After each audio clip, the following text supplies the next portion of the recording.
Pues antes que nada, ¿qué les parece si oramos y ponemos este tiempo en manos del Señor? Eh, pues Padre, gracias te damos en esta mañana, una vez más, que nos permites pues tener un tiempo aparte para aprender de tu palabra. Y así como hay personas que nos explican, Señor, pues también ayúdanos a nosotros a explicar a otros el mensaje que tú tienes. Ayúdanos a instruirnos, porque todos en algún momento deberemos de ser boca para alguien más. Te lo rogamos y ponemos este tiempo en tus manos, por Cristo tu Hijo. Amén. Pues hermanos, como se acaban de percatar, estamos pues regresando a la pequeña serie, si le quieren llamar así, de la secuencia que hemos estado teniendo en Mateo. Hemos estado estudiando las últimas semanas pues temas pues que no son ajenos a este, pero de algún modo eran separados, temas separados. Y la idea es regresar una vez más y retomar la secuencia que hemos tenido. Y por esa razón pues creo que era conveniente pues sí empezar la lectura bíblica por el pasaje que nos lleva precisamente el día de hoy, para recordar un poco lo que otros hermanos nos han ido explicando también. Recordemos, hermanos, que este es el segundo, pues nos explicaba nuestro hermano Edgar que este es el segundo discurso del Señor Jesús. Más bien el tercero. El segundo fue en el Mateo 10 y continuamos con Mateo 11. Y bueno, hermanos, ¿de dónde partimos el día de hoy? La gran invitación. Quisiera hacer algunos comentarios antes de ir viendo detalles. En este pasaje que acabamos de leer, en Mateo 11, del 25 al 30, nos habla varias veces que el Señor Jesús se refiere a Dios como su Padre. Y eso es algo interesante y muy importante. El Señor empieza con una oración. Es una oración muy corta, pero es una oración audaz, porque es una oración que declara, primero, estar de acuerdo con lo que hace el Padre, y después también declara que van a quedar cosas que quedan ocultas. ¿Cuáles son esas cosas ocultas, hermanos? Creo que esa es una pregunta importante en este pasaje.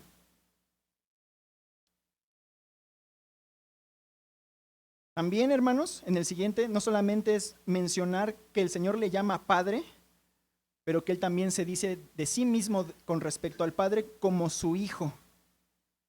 Él es el Hijo del Padre, de Dios. Y esto es algo, hermanos, que va a causar pues mucha controversia a todos los oyentes, sobre todo los judíos, porque ellos ya conocían a Dios de milenios atrás. Ellos ya tenían un compendio de lo que ellos conocían como las Escrituras. Si nosotros tratamos de hacer una comparación, yo les podría decir que a mí me ha ayudado mucho para entender varios pasajes de la palabra de Dios, tratar de poner los hechos en orden. ¿Qué fue lo que ocurrió? Un evento y después pasa otro evento, para más o menos llevar la secuencia de lo que esas personas más o menos entendían, para que cuando recibieran nueva información, entender cómo reaccionaban ellos. Nosotros hemos estado estudiando Mateo, y en nuestra lectura bíblica tuvimos también una lectura, pero del Evangelio de Juan. Si se dan cuenta, en esa lectura del pasaje del capítulo 5 de Juan, pues habla varias veces de la relación que tiene Jesucristo con el Padre. Y una cosa interesante ocurre en ese pasaje. El Señor Jesús quiere demostrar algo por testimonio de alguien más. Y obviamente en todas las disputas, pues hay veces en que se requieren testigos. Alguien que pueda respaldar que lo que yo estoy diciendo sea cierto.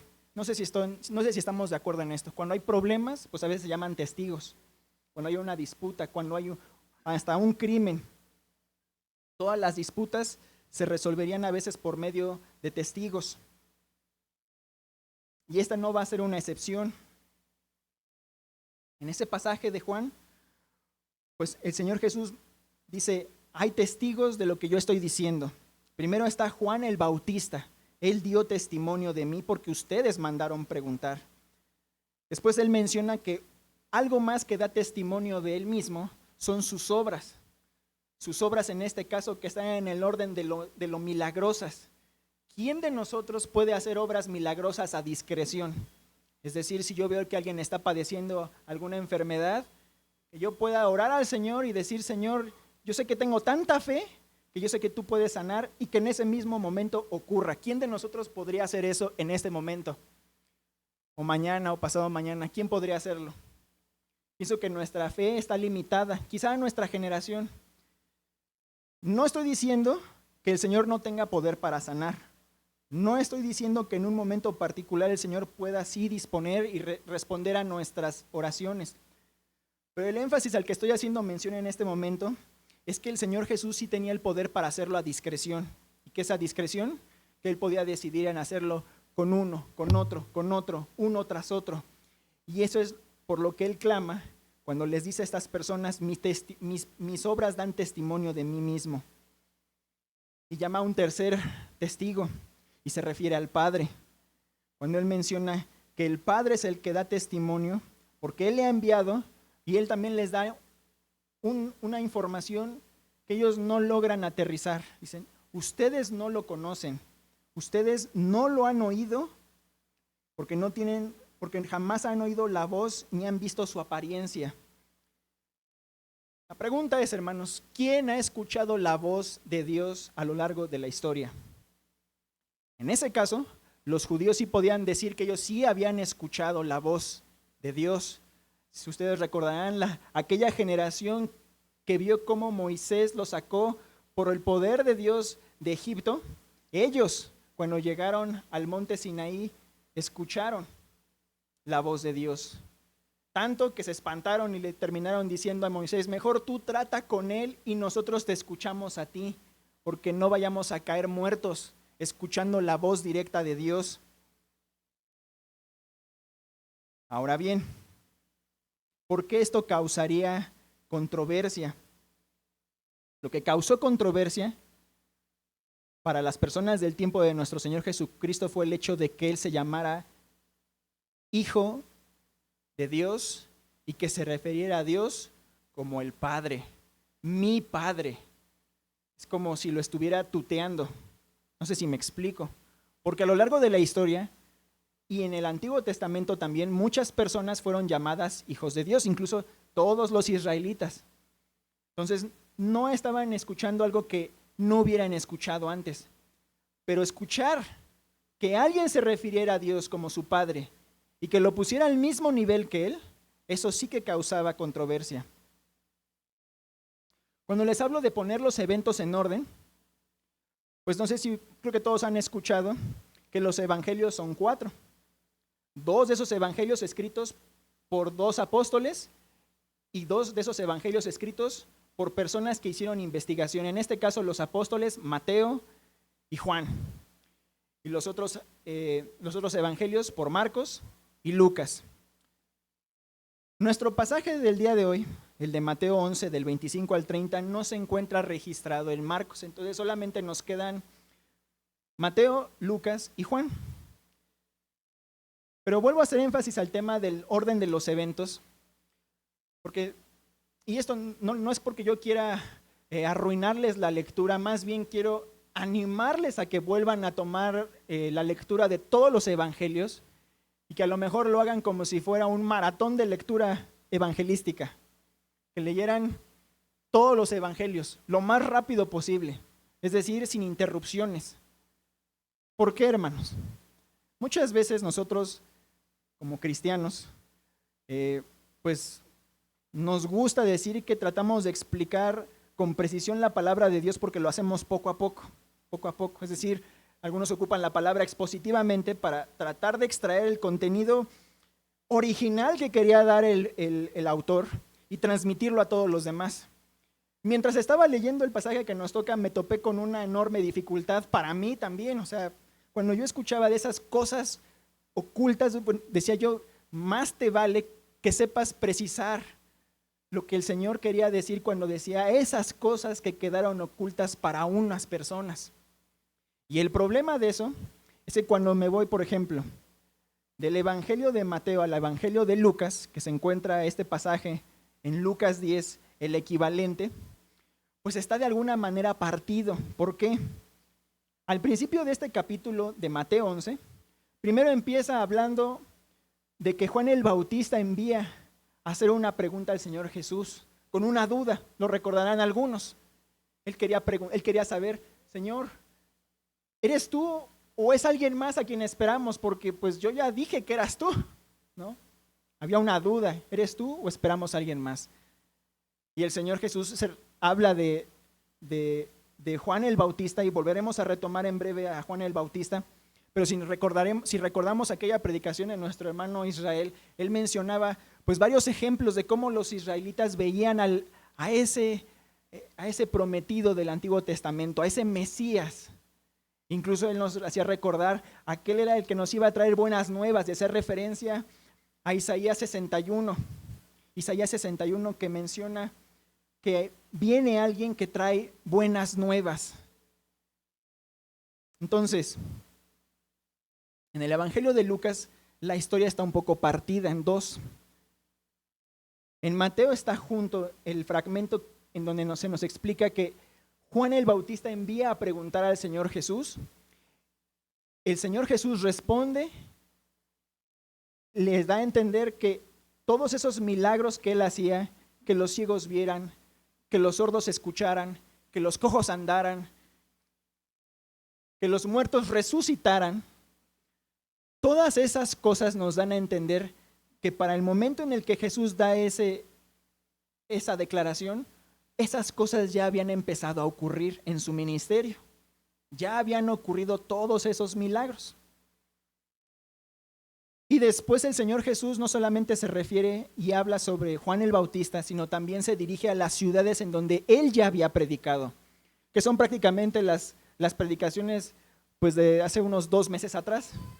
Ahí si tienen a bien escucharlas de nuevo, pues tendrán que regresar a diciembre y enero. Lo que estoy tratando es de seguir contextualizando para poder aterrizar en a qué se refiere el Señor Jesús con todas estas cosas. El siguiente evento al que Jesús hace mención es pues una reprensión, una llamada de atención muy dura a todas las ciudades en donde él había hecho milagros. Estas ciudades se encuentran pues a partir del versículo 20. Se refiere a las ciudades de Corazín, de Betsaida, de Capernaum. Todas esas ciudades ya habían sido visitadas por el Señor Jesús. La diferencia en Mateo y de Lucas es que esos dos fragmentos de lo que nosotros vemos aquí en Mateo están separados. Y ahí en el centro pues hay más eventos, más cosas incluso milagrosas que hace el Señor Jesús. Ahora, siguiente evangelio, el Evangelio de Juan. Casi todos los evangelios, los primeros 3 evangelios, el de Mateo, Marcos, Lucas, ustedes los conocerán, muchos ya los han leído, tienen en común que tan pronto el Señor Jesús es bautizado, viene ese episodio de la tentación de Jesús por parte de Satanás e inicia su ministerio. ¿Sí? Hasta ahí no sé si recuerdan esos eventos. Pero en Juan es un poco diferente. En Juan, la característica del Evangelio de Juan quizá no es tanto un relato amplio de los eventos del Señor Jesús, sino más bien analizar detalles particulares de lo que está ocurriendo en momentos particulares, uno tras otro. Pero en esos eventos y su descripción es muy amplia, ¿sí? Y lo que ocurre al principio es que se nos describe al Señor Jesús como los otros evangelios, pero de una manera todavía más compacta en menos versículos. No es necesario que me acompañen. Si quieren, pueden únicamente escuchar, porque nada más voy a mencionar esas formas en las que se dirigen hacia el Señor Jesús.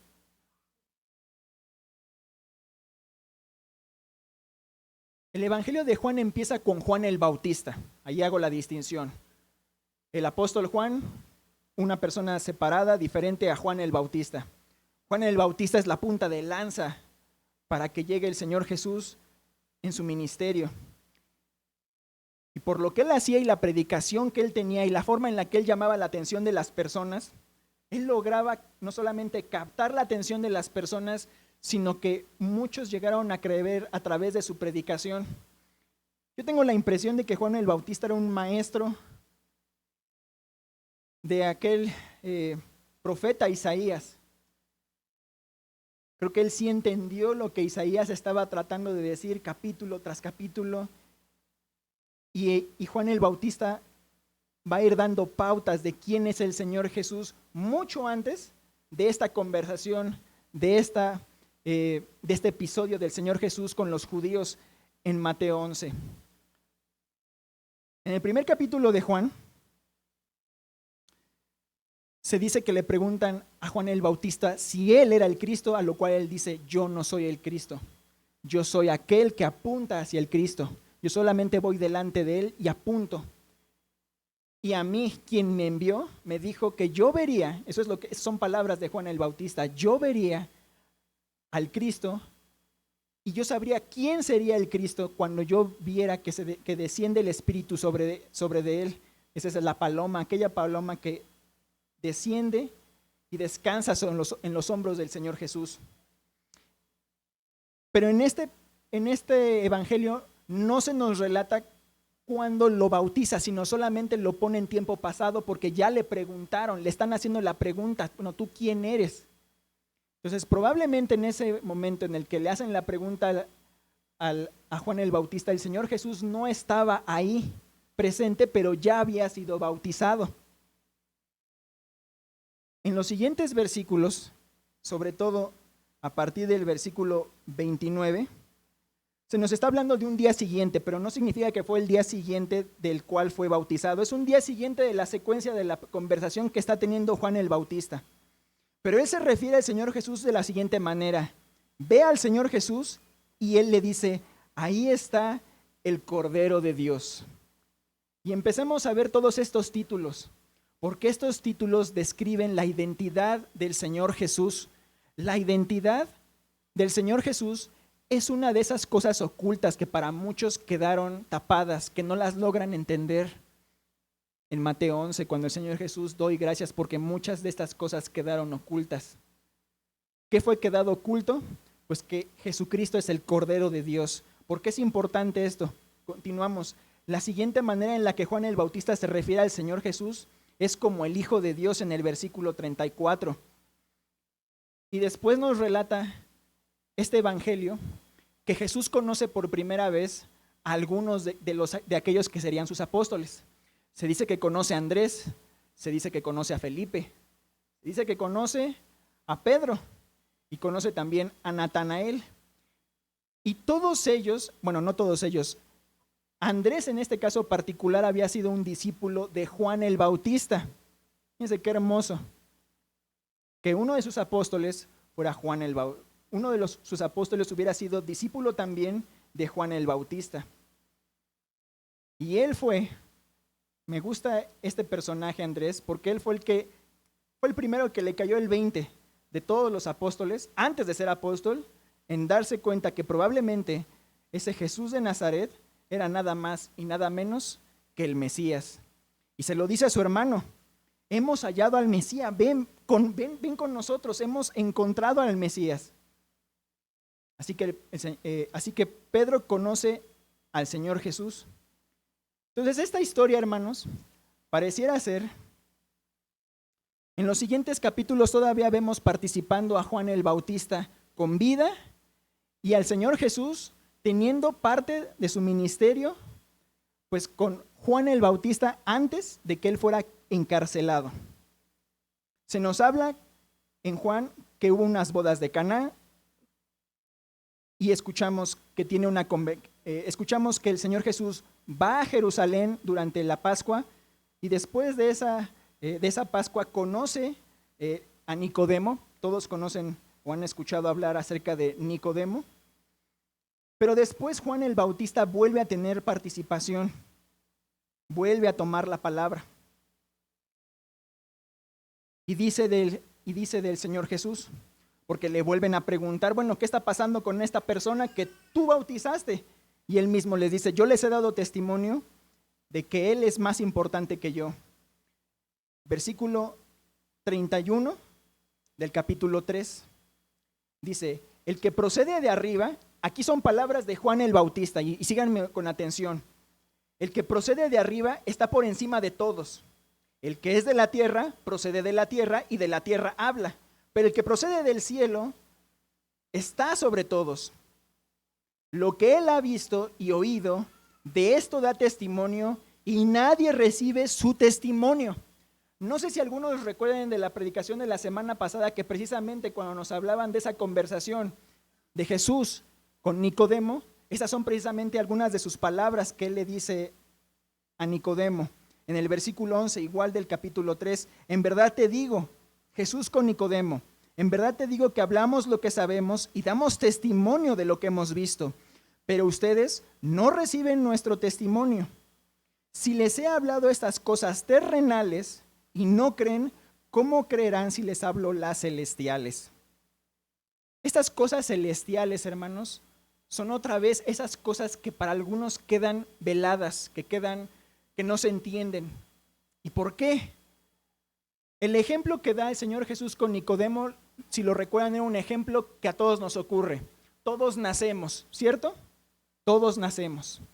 ¿Hay alguna participación de nosotros en nacer? ¿No? ¿Recordamos cuando nacimos? ¿Sabe? Nosotros dijimos, me gusta este para papá y esta para mamá. No tenemos ninguna participación en nuestro nacimiento, así que eso nadie lo puede negar. Es algo terrenal, ¿sí? Así que cuando nos mencionaban la semana pasada, primero es la regeneración y después es la fe, pues claro, primero nacemos y después lloramos por alimento. Y si no nos alimentan, ¿qué es lo que ocurre con nosotros? Nos morimos. Entonces nuestra fe debe de ser alimentada.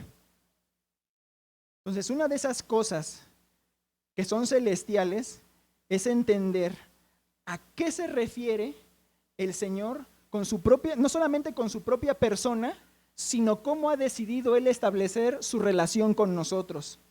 Y oigan con atención, ¿cómo ha decidido Él establecer su relación con nosotros? Lo hace a través de poner un ejemplo de una familia, un padre y un hijo. Si regresamos a los versículos del final, si me escuchan, de aquí de Juan capítulo 3, versículo 33, dice así, el que ha recibido su testimonio, es decir, la persona que se atreva a escuchar a Dios a través de su palabra, puede certificar lo siguiente. Escuchen con atención. El que ha recibido su testimonio ha certificado esto, que Dios es veraz, porque aquel a quien Dios ha enviado habla las palabras de Dios, pues Él da el Espíritu sin medida. El Padre ama al Hijo y ha entregado todas las cosas en su mano.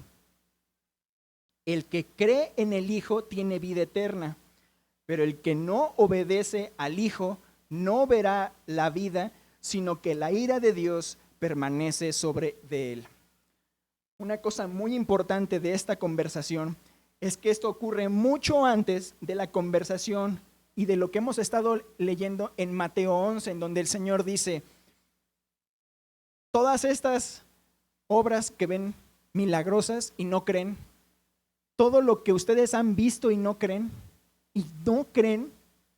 todo el poder que yo he desplegado y no creen, todo ese reproche, hermanos, todo ese reproche fue después de lo que ya el Señor había hecho. Pero esta conversación, esta declaración de Juan el Bautista fue durante el inicio del ministerio del Señor Jesús, y Juan el Bautista ya lo tenía resuelto.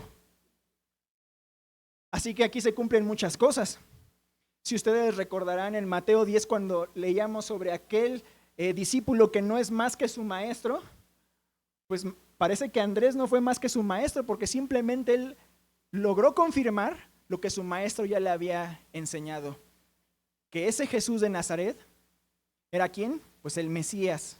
Y es lo que dice cuando va Felipe, y me regreso brevemente al primer capítulo de Juan, cuando Felipe va por Natanael, le dice, ven, hemos hallado a aquel de quien escribió Moisés en la ley. Y mientras estaba yo pensando en esto sobre las cosas que permanecen ocultas y tratando de ver cómo explicarlo y tratar de sonar razonable, hermanos, y no decir algo que no sea, pues pensaba, bueno, gracias a Dios, voy al corriente con mi lectura bíblica y ya leí todo el Pentateuco. Y me preguntaba, ¿y dónde está el Señor Jesús en todo el Pentateuco? Porque eso es a lo que se refería Andrés cuando dice Felipe a Natanael, hemos hallado a aquel de quien escribió Moisés.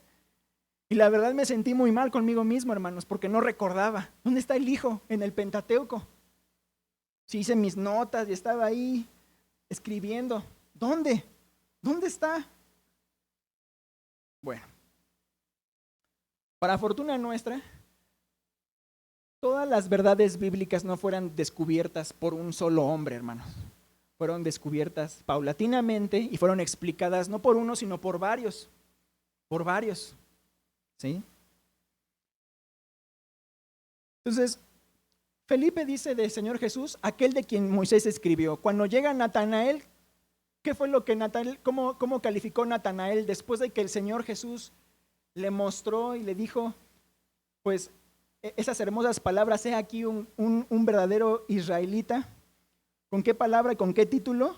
Tú eres el Hijo de Dios, tú eres el Rey de Israel. Y aquí empezamos a ver cómo desde el principio se destapa la identidad del Señor Jesús, y con todos esos milagros, lo que fueron observando los apóstoles fue ver evidencia tras evidencia de que ese Señor Jesús de Nazaret no era alguien más que el Mesías esperado. Pero el Mesías esperado podría decirse que es hijo del Padre, un hijo especial del Padre. Entonces ahí habría que irnos un poco atrás. En primera instancia me gustaría que aterrizáramos brevemente en Isaías 63.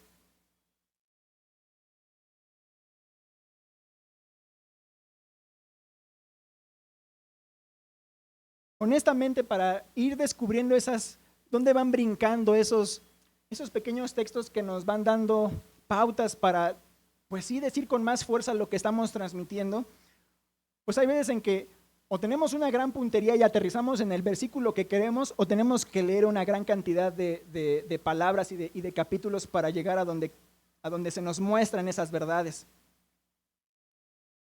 En Isaías 63, versículo 7, si me acompañan.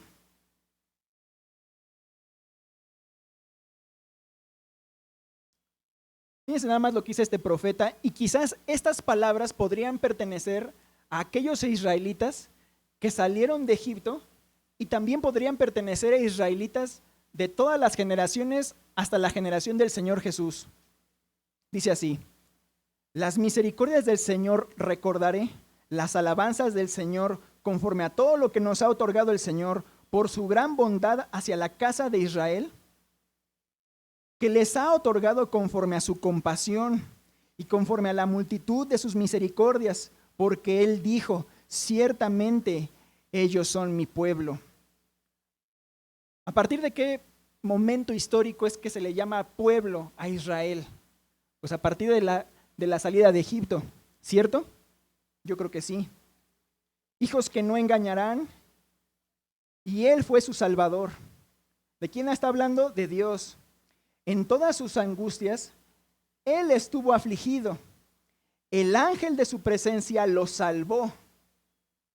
En su amor y en su compasión los redimió. Los levantó y los sostuvo todos los días de antaño. Pero ellos se rebelaron y afligieron su Santo Espíritu.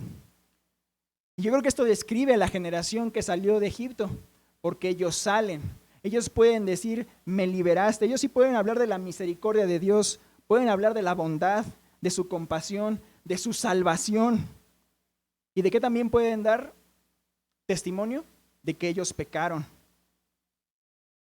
En Éxodo 23, el versículo que más me importaba aquí de Isaías 63 era el versículo 9, cuando él menciona, el ángel de su presencia lo salvó.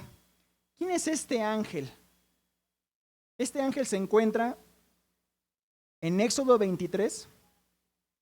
Acompáñenme por favor, Éxodo 23. Para este momento en la historia, en Éxodo 23, ya habían ocurrido varias cosas. El Señor ya los había sacado de Egipto y también ya habían empezado las incredulidades por parte del pueblo de Israel. No las vamos a enumerar hasta este momento. Solamente quiero que prestemos atención al versículo 20 de Éxodo 23. Dice así: en este momento, los israelitas se encuentran en el monte Sinaí. Ya han escuchado la voz de Dios. Ya ha subido por primera vez Moisés a escuchar las palabras de Dios. Ya se les empezó a divulgar o a explicar cuál es la ley de Dios y lo que Él esperaba de ellos. Es decir, los 10 mandamientos ya habían sido comunicados, pero todavía no llegaban a la tierra prometida, sino que apenas estaban por empezar su largo viaje.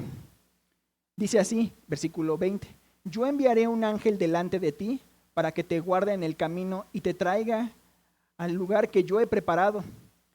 Sé prudente delante de él y obedece su voz. No seas rebelde contra él, pues no perdonará la rebelión de ustedes, porque en él está mi nombre. Pero si en verdad obedeces su voz y haces todo lo que yo digo, entonces seré enemigo de tus enemigos y adversario de tus adversarios. Pues mi ángel irá delante de ti y te llevará a la tierra del amorreo, del hitita, del fereceo, del cananeo, del heveo, del jebuseo, etc.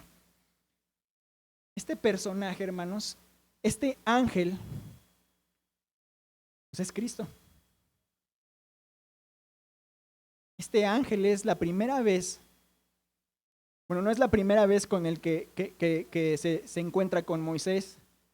De este ángel también se habla en Éxodo 3, cuando por primera vez Moisés conoce a Dios en aquella zarza. Dice, el ángel de Dios en la zarza. Ahora bien, si el Señor ya se había revelado en aquel entonces, ¿por qué no lo divulgó todo? O sea, ¿por qué no mostrarse tal como es desde el principio?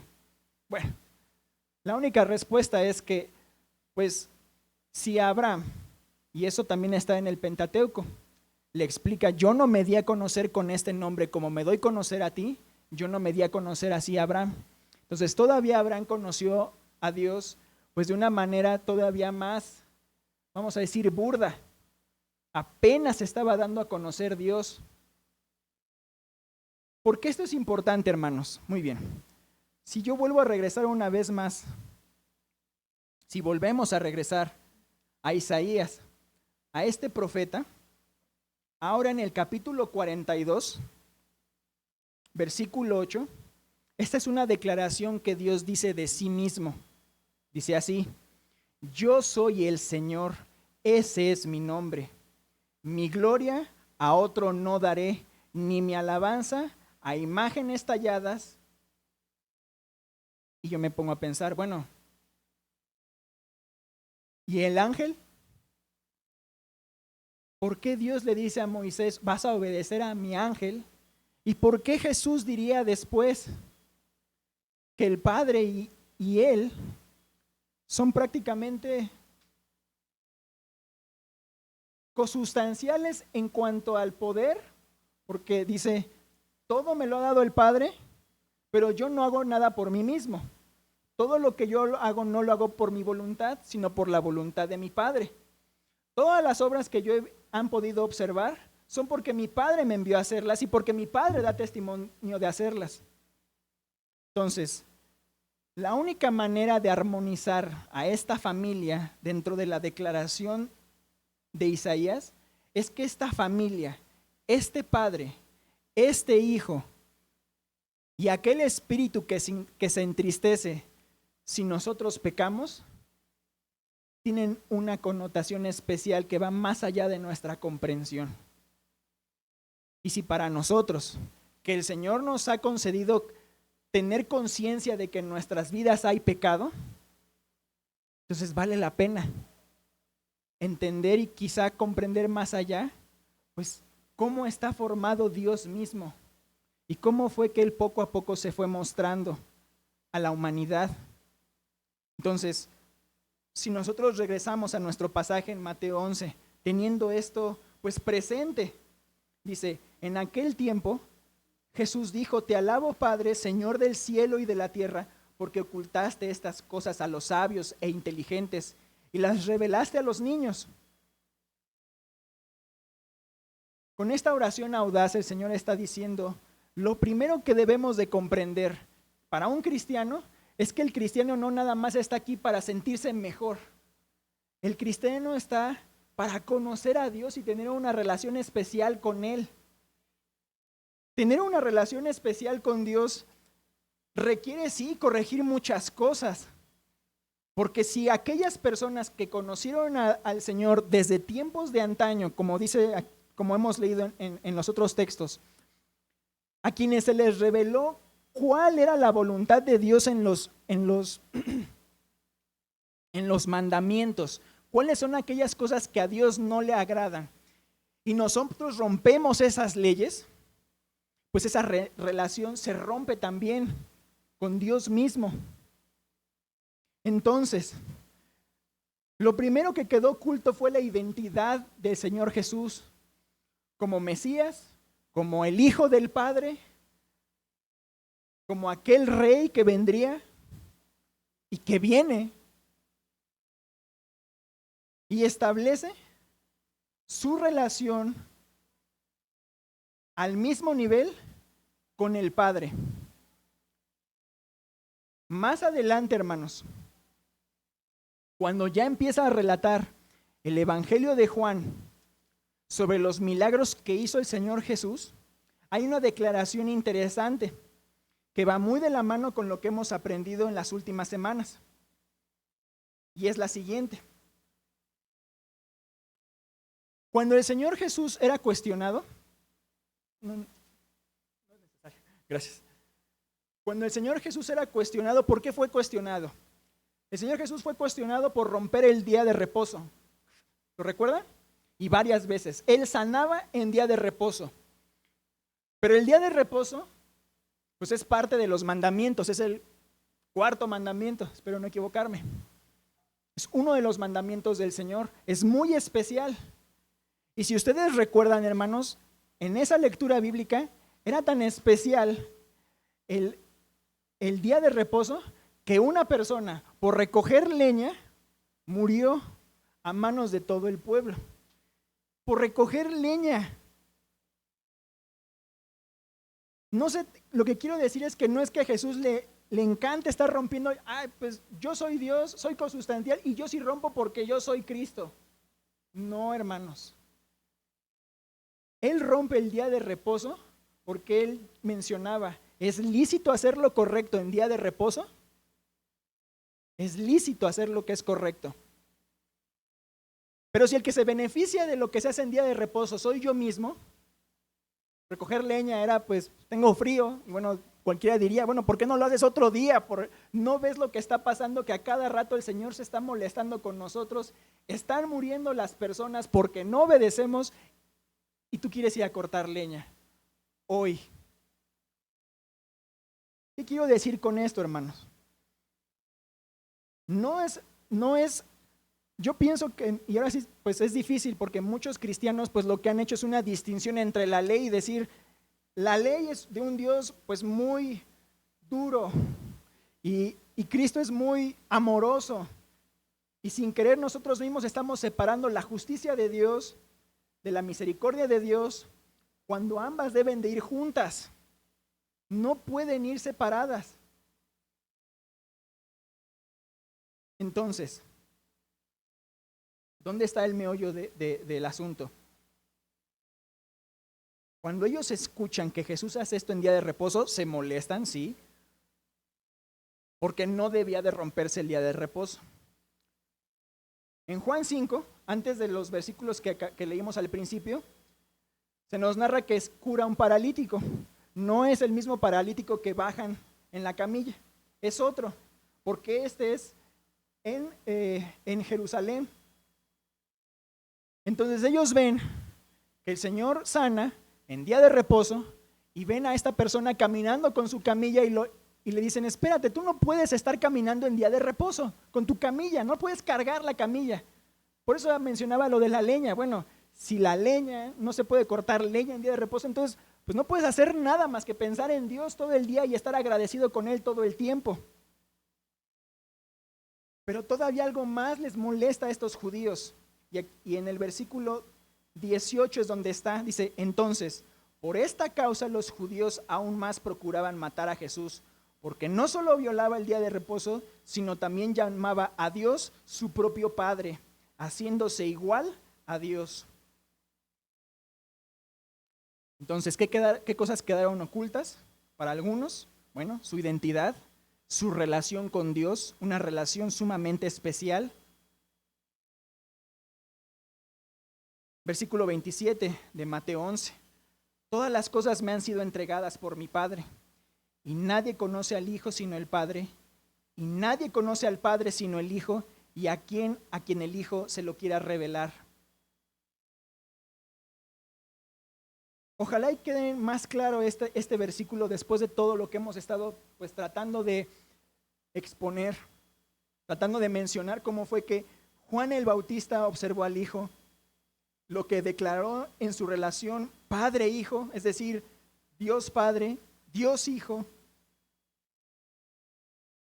Pero el Señor no es que solamente Él quiera decir, yo mantengo oculto mi identidad para que nadie sepa y nadie se salve. No, hermanos, no son así las cosas.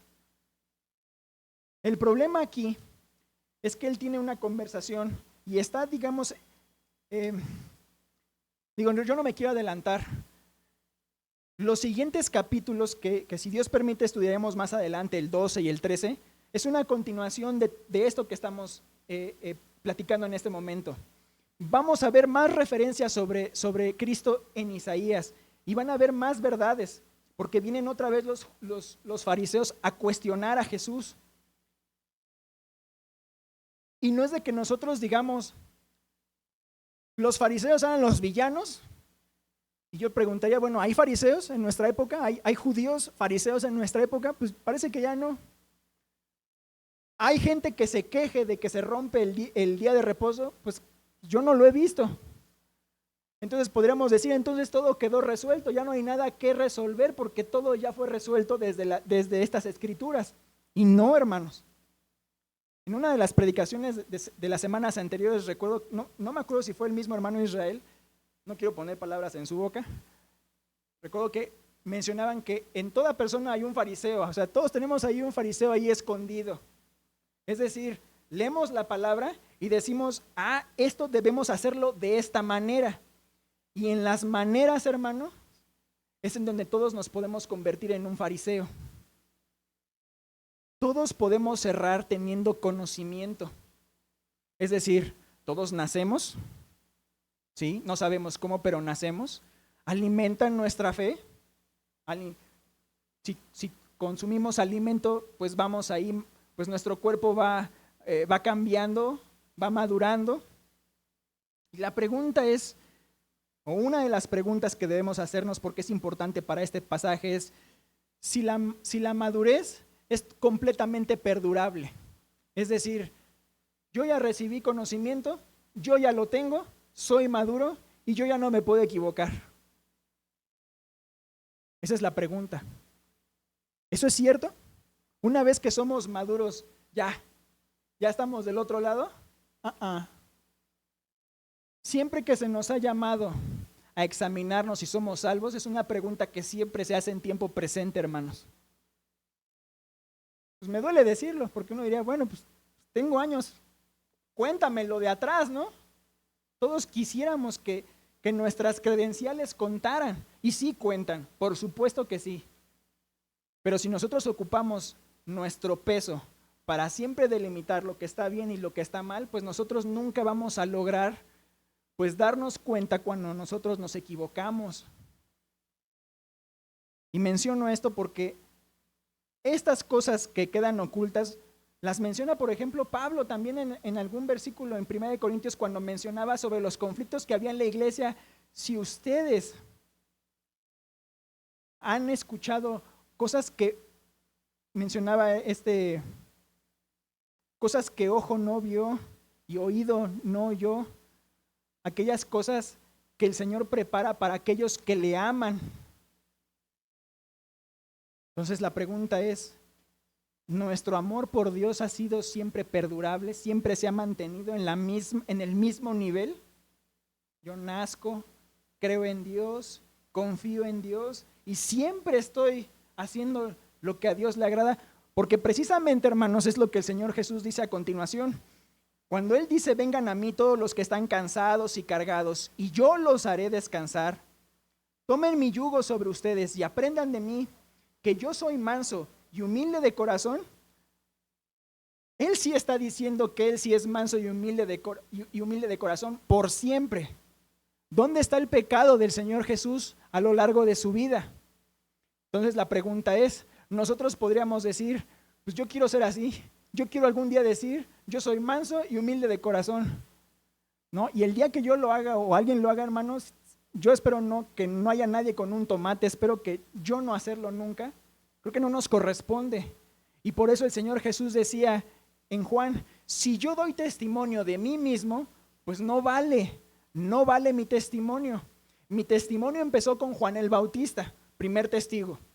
Mi testimonio o mi segundo testigo es mis obras. ¿Pueden hacer las obras? Entonces mis obras sí son testigo porque nadie puede hacerlas. Número 3, el Padre es el que da testimonio de mí porque Él es el que me envió.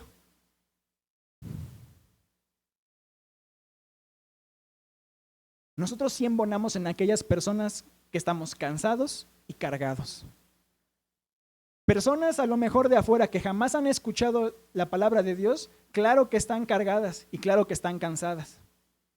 Y ofrecemos a ellos pues lo que nosotros poco a poco hemos ido aprendiendo. Nosotros aquí adentro de la iglesia no podemos decir que ya la tenemos siempre ganada, que nunca nos cansamos. La única diferencia es la siguiente, y aquí está. Tomen mi yugo sobre ustedes y aprendan de mí. Cuando el Señor nos invita, y bueno, no es una invitación así de que tú por tu propia voluntad ven y date cuenta de que es un mejor lugar donde estamos aquí. No, claro que es un llamado al arrepentimiento, claro que es un llamado a dejar tu vida pasada. Pero el yugo, hermanos, implica que siempre tendremos que llevar una carga. No sé si nos gusta eso. Mientras estudiaba esto, algunos han mencionado que cuando se hablaba de un yugo, dice, los rabinos hablaban de un yugo, el yugo de la instrucción, o sea, el yugo de un rabino para con sus estudiantes. Es decir, pues te sometes a la autoridad de una persona que te está enseñando. Pero este yugo es el yugo de Cristo. Ese yugo es el yugo que debe de perdurar de por vida en cada uno de nosotros. Entonces, ¿qué quiere decir esto? El Señor dice, hallarán descanso para sus almas. Y uno diría, llego con Cristo y descanso. No, no es descanso nada más. Es, sí, recupera tus fuerzas y en la vida tendrás que llevar un yugo. Porque el yugo, hermanos, el yugo es una herramienta, hermanos. El yugo es algo que te ayuda a que alguien te vaya dirigiendo. El yugo es vernos en la figura como el asno y alguien nos está guiando atrás. Y el yugo sirve para que no me vaya ni a la izquierda ni a la derecha, sino a donde me diga acá, a donde me estén indicando. El yugo sí implica una carga, pero la implicación es esta. No vas a encontrar afuera una carga más ligera que la que te ofrece el Señor Jesús. Sí, van a haber aflicciones. Sí, van a haber pérdidas. Sí, van a haber tropiezos. Pero no vas a estar solo. No vas a estar solo. El Señor va a estar contigo. Y si lo permites, habremos otros en ese yugo al lado tuyo, porque hay carretas que llevan en un solo yugo, pues más de un asno.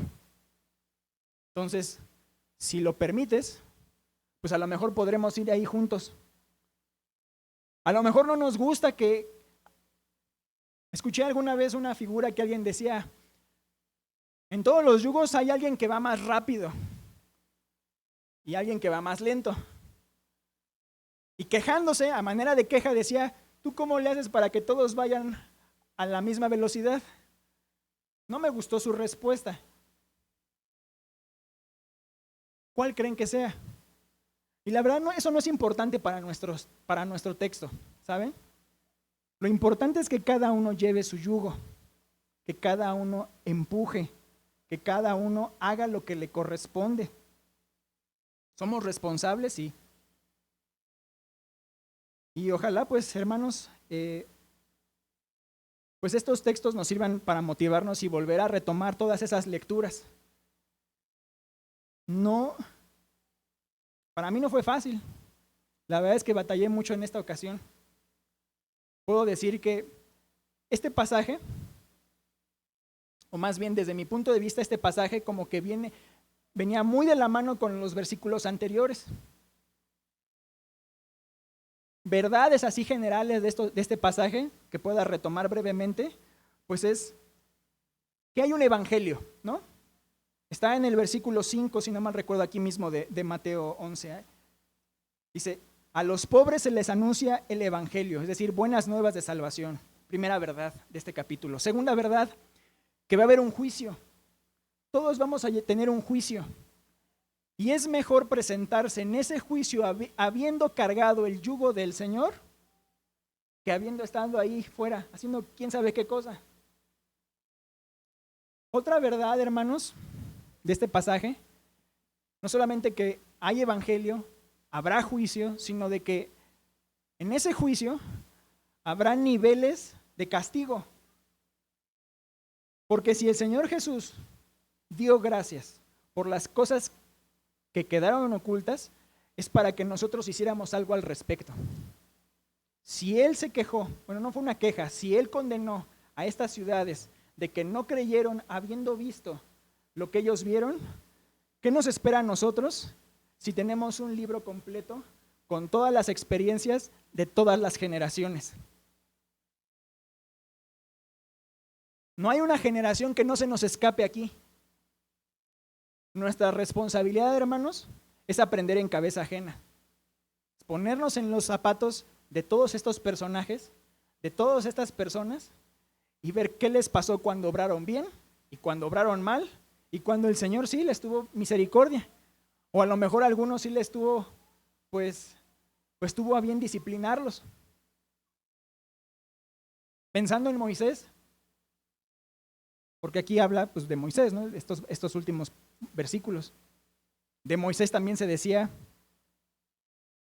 que fue la persona con mucha mansedumbre y humildad, si no mal recuerdo en Números 12:3, la persona con más mansedumbre, y pienso que él sí tendría que ser manso para poder aguantar la presión de ser el líder de 600,000 hombres aproximadamente, más las familias, es decir, pues más de 2 millones de personas seguro, y él era el líder.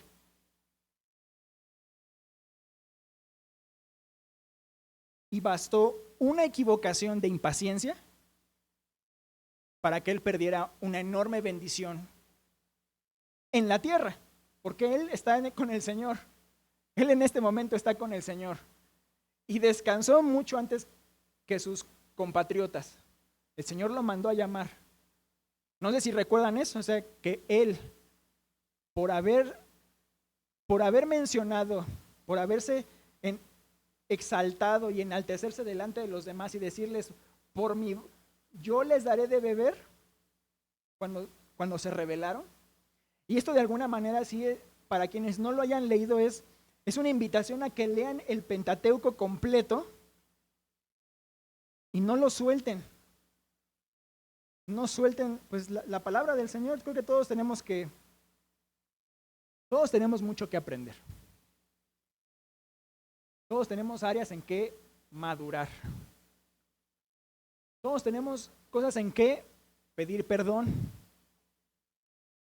Y también el perdón es algo que queda oculto, porque si nosotros no reconocemos que a veces estamos mal doctrinalmente, ¿cuándo vamos a aceptar que nos equivocamos, hermanos? Al menos quisiera decir, lo poco que he logrado no ha sido porque me haya engañado a mí mismo. Y eso es algo que pues quisiera que todos tuviéramos, y con lo cual lucho todos los días. Y mi deseo con ustedes, hermanos, aquí en nuestra pequeña iglesia es pues, que podamos hacerlo juntos, que podamos aprender, porque yo aprendo del testimonio de todos ustedes. Quizá a alguno no le ha tocado, pues a lo mejor compartir un mensaje, pero sí aprendemos de sus acciones, de su testimonio, de sus reacciones. Todos aprendemos, hermanos. Entonces el Señor tenga bien, pues compadecerse de nosotros y enseñarnos. Pues damos gracias una vez más a Dios orando. Y Señor, gracias te damos en esta mañana por pues esta reflexión. Seguramente puedan quedar preguntas, Señor, si hay alguien que algo que no haya quedado claro, pues estamos abiertos a que se hagan las preguntas pertinentes y a seguir leyendo, estudiando, repasando, comprendiendo tu palabra, tus escrituras. Danos la oportunidad de hacerlo de manera concreta. A veces queremos explicar todo rápido, a veces no es posible. Danos la oportunidad de invertir tiempo para corregir nuestras vidas, Señor. Perdónanos, Señor. Si hay pecados que sabemos, pues ayúdanos a decirlo abiertamente delante de ti, sobre todo primero delante de ti. Si alguien de nosotros ha pecado y otra persona se ha dado cuenta, Señor, pues dale valentía a esa persona de acercarse y de exhortar. Danos la capacidad de recibir reprensión sin caer en rebeldía ante ti por no escuchar. Y te rogamos, Señor, todo esto, que guíes nuestras vidas, que seamos de provecho para los que nos conocen, que nuestro testimonio no sea manchado. Y si así ha sido, Señor, pues ayúdanos a levantarnos y a corregir y a seguir adelante. Señor, ponemos delante de ti pues nuestras vidas y las vidas de otros hermanos que se encuentran congregados en otras iglesias. Bendíceles también, acompáñales. Te rogamos que en este contexto, en donde ya hay algunos lugares donde hay guerra, pues Señor, guardes a tus hijos que se encuentran ahí y a nosotros, Señor, aprovechar el tiempo en lo que nos das paz. Y si algún día nos toca una prueba así de grande, Señor, pues ayúdanos a recibirla y a estar preparados para ella, Señor. Por Cristo tu Hijo te damos las gracias, Señor. Amén. Pues gracias por su tiempo, hermanos. No sé si me tardé mucho, pero gracias.